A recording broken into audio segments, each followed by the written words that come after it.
Hey, what's up? And welcome back to another banger of a Devlog. Oh boy, I have so much to talk to you about. Like new tanks, new environment, new colors, and so much more. Like holy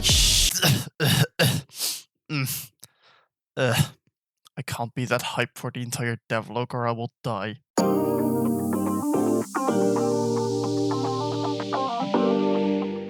But yeah, I've been busy at work on some really cool stuff the past 1.5 weeks, so let's get on to that, shall we? If you have watched my time lapses, which I don't expect you did, because the view count on those videos are horrendous. I mean, if you did, thanks, I hope you enjoyed them.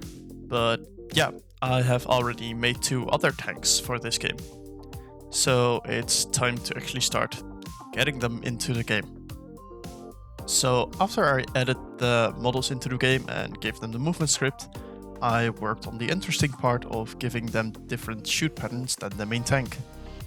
For the light tank, I wanted to fire 2 bullets, each out of 1 barrel, and kind of stagger them.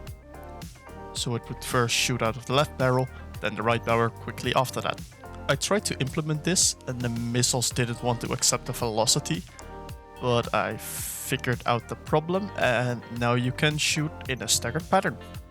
For the charge shot of this tank, I had the same as the normal tank, but just shooting out 2 bigger bullets, but I didn't like this. So I turned it more into a volley of missiles and it looks great. Cool, I fixed it. Now it works. Yeah, this is a lot better. So now the charge shot of the light tank is a volley of missiles. Now for the heavy tank, it's slightly different. While he still shoots 2 missiles, but he doesn't shoot straight. No, that would be too predictable. His missiles shoot out with an angle. I might change it later, cause the charge shot is now just 2 big missiles, and it's not really that creative, so it's basically the same as the main tank, but then 2 bullets instead of 1. But I will fix that in a later devlog. For now, it's fine. Well, since we're already making new additions to the game by adding stuff, might as well add some sort of environment to make the entire game look a bit better. So I made this quick arena in Blender, and it's not the best, but it's good enough for a placeholder. And later I'll add more props like cacti, skulls, tents, carriages, etc. For now I implemented this model into Unity and gave it some box colliders for the walls. And we have successfully imprisoned the tanks. One issue, however, is that the missiles can still move through these walls, which is not really that unexpected because I didn't make a script yet for destroying the bullets. So my first attempt of trying this worked somewhat, with some of the bullets being destroyed, but some of them just phasing through the walls. That was because I was using a list to store the shot bullets and destroy them once they hit a wall. But in my code I wrote it so that it should destroy the first bullet once a bullet hit a wall. And that was a problem because the first bullet fired isn't always the first bullet that will hit a wall. So I had to change this a bit.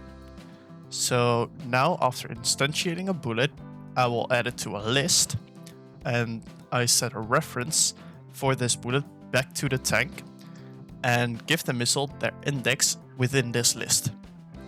Then when the bullet hits a wall, it will send their index back to the tank with a request of being destroyed, and the tank will first set a reference to this particular missile and despawn it from the network.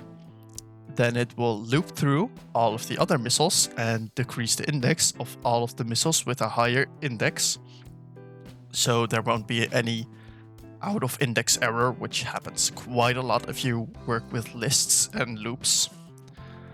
But this fixes that problem. And after that, it will remove it from the list and then destroy the actual bullet. After all of this was done, all of the bullets disappear properly when you shot a wall. Okay, I have talked for quite a bit now, so here is a time lapse of the explosion particles that I will add to the missiles when they hit a wall.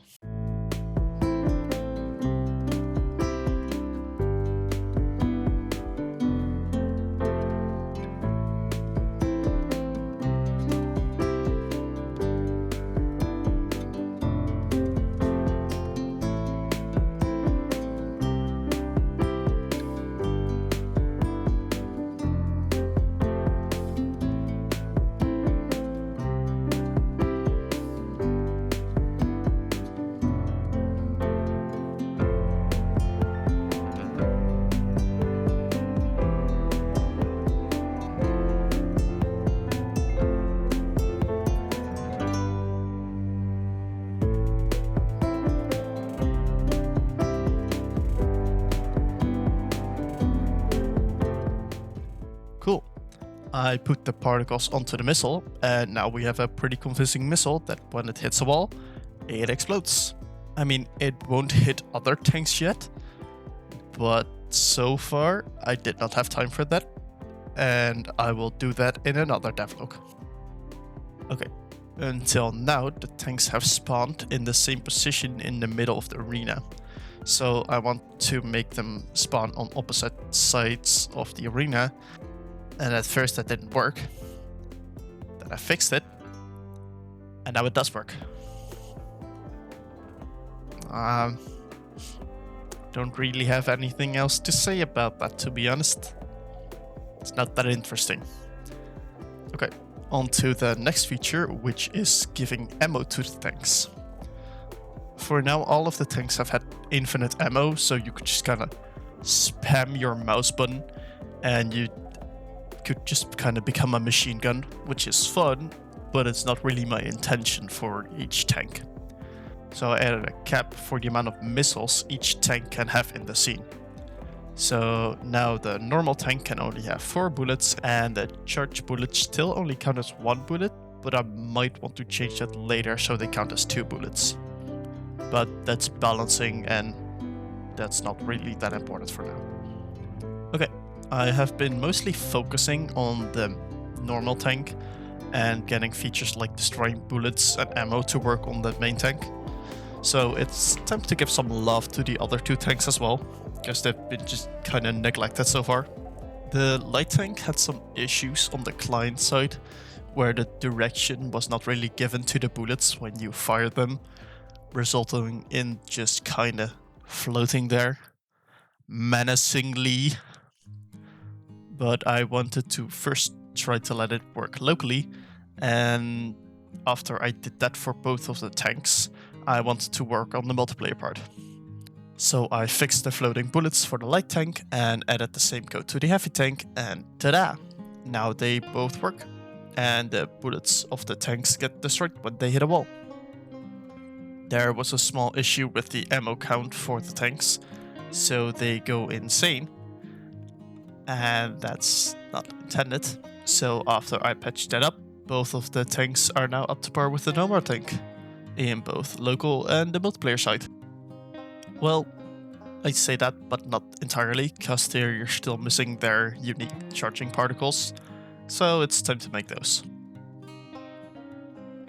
And while this time-lapse is playing, I would like to ask you if you actually like these time-lapses, because, like, personally, I'm a big fan of particles, and I like those, so...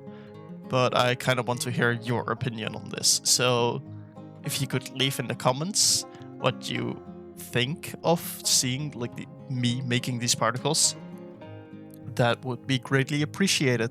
Thanks.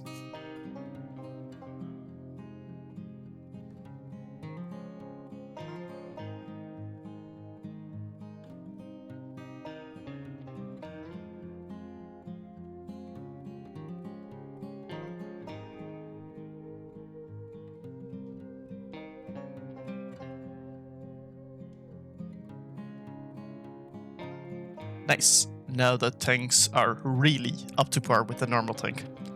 I decided to each give them different colors and logic to, like, differentiate between the tanks. And I think they turned out on par with the first one.